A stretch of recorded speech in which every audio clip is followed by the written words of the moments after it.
Although I'm a cradle Catholic, I was deceived into joining Freemasonry as a young man in my 20s after I graduated from law school. It's very common for one to be solicited, by Masons, and in my case, Catholic Freemasons. That's an oxymoron because you can't be both, but these were Catholic men who were in the Masonic Lodge, and they approached me, and it's very common where they say we belong to the ancient and honorable fraternity of Freemasonry.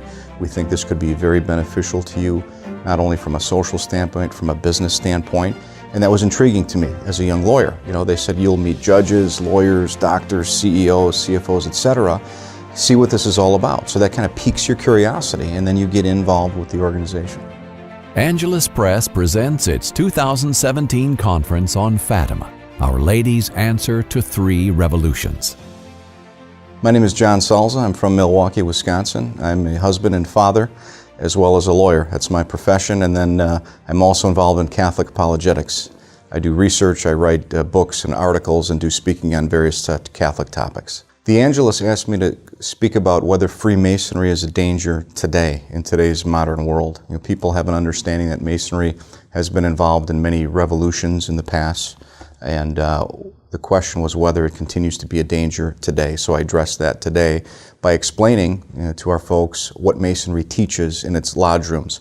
By understanding what Freemasonry teaches, we then can conclude that it is still a danger today. The conference was about the three revolutions we have. In 1517, we have the Protestant Revolt. In 1717, we have the Masonic Revolt, really where Freemasonry codified its 3 degrees.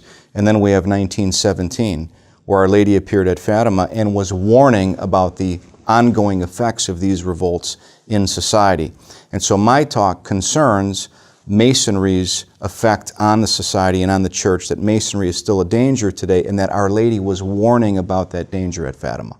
We see the progression, the 200-year progression between 1517 with Luther, Freemasonry in 1717, 1917, Our Lady of Fatima. Now we're in 2017. Very significant year this year. Yesterday we celebrated the 100th anniversary of the miracle of the sun. That's the greatest miracle that God has given us after the resurrection 2,000 years ago. And Our Lady said that she was giving the miracle of the sun. Why? She said so that all would believe. She said that's why she's going to give us the miracle of the sun, that all would believe. Believe in what? Of course, believe in the deposit of faith, but also her message of Fatima.